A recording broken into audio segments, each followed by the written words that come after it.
करे हाँ तो बगले करे में तो उनसे पूछा जाए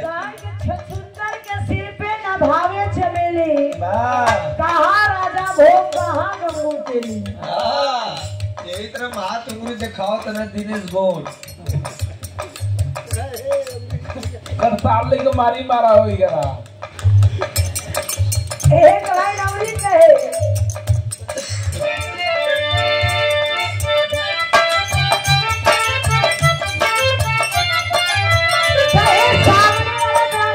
हम ना कहते नहीं दादा रे हम ना कहते लेकिन समय समय के देखिए आप लोग वाह वाह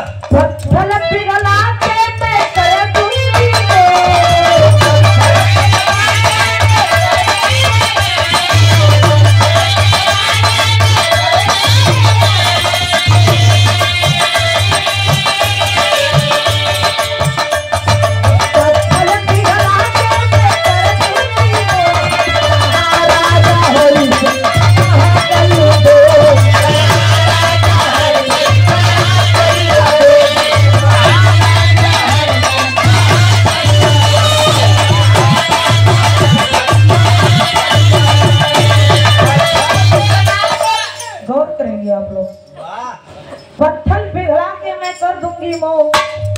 कहाँ राजा हरिश्चंद्र कहाँ कलुआ डूम कलुआ डूम तो डूमे हो राजा हरिश्चंद्र हुआ एक दिन मेरे भाई समय समय की बात बोला बलवान हुआ और हाथ मत दिखावा और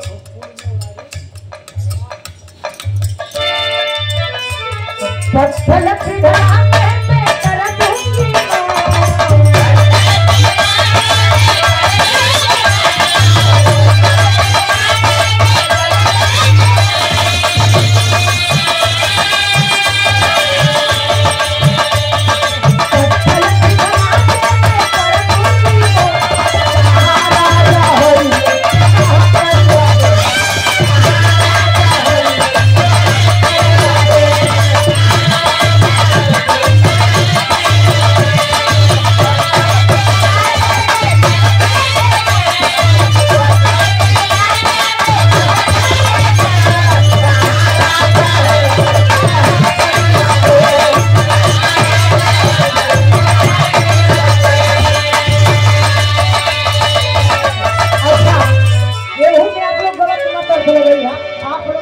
सार बनू वाला लोग एक हम करके रहेगा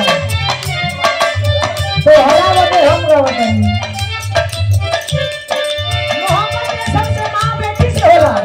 बाप होला बाप बेटा से होला हां मर्द में हारून से होला हां मोहब्बत में तो महीनन भर बजल हां मोहब्बत पैसा से भी होला हां बज गेल देखा का होला भगवान का करे